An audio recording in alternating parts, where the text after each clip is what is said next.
Some say it's the eighth wonder of the world. So long, it can be seen from space. The Great Wall of Cunts. When tyranny comes knocking, who lets it in? Since March 2020, it's astonishing just how many people have revealed their inner cunt. The people in the lineup you're about to see used their considerable media profiles to vilify, divide, and incite hatred towards their fellow human beings. Make no mistake, if this had been Germany or Soviet Russia in the 1930s, many of these people would be using the butt of a rifle to shove us into camps. Esther Ranson wrote, "The best gift we can offer our families this Christmas is to refuse to meet them." Justin Welby. To love one another, as Jesus said, get vaccinated, get boosted. Lenny Henry wrote, "A new normal will mean needing a vaccine for doing the kinds of things we used to take for granted." David Beckham. Vaccinate yourself, vaccinate your children. We will get through this together, and vaccines will help us do that. Matt Hancock. This vaccine will not be used for children. This is an adult vaccine for the adult population. Tom Harwood tweeted, "He was one of the most competent ministers through COVID. Hancock really got the need to go big and early on vaccine procurement and understood the effectiveness of lockdowns."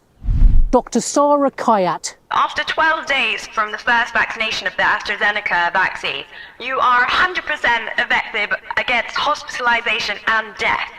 Charlie Mullins. I don't even think that we should allow people on the streets unless they've had the vaccine. Piers Morgan tweeted, "Imagine being scared of having a safe, well-regulated 4-second vaccine shot when previous generations braved gunshots for years on end to save us all from tyranny. Anti-vaxxers really are a bunch of spineless pussies." Anne McElvoy wrote, "The unvaccinated have become a lethal liability we can ill afford." Edwina Curry. I don't want them next to me or anywhere near me or even in the same carriage on the train. They can exercise their freedom by staying at home. Alistair Stewart tweeted, "Anti-vaxxers, few followers, fewer brain cells, zero quality of humour."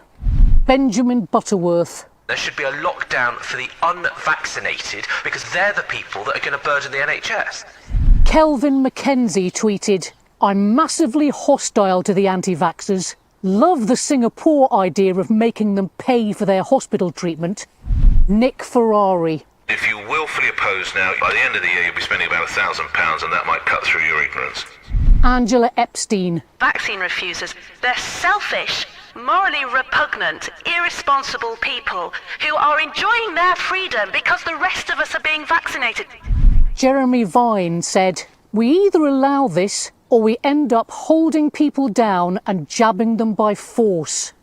Lucy Beresford. Choosing not to take up the opportunity to have a vaccine, you have to start taking away freedoms. You have to start putting some kind of punishment in place.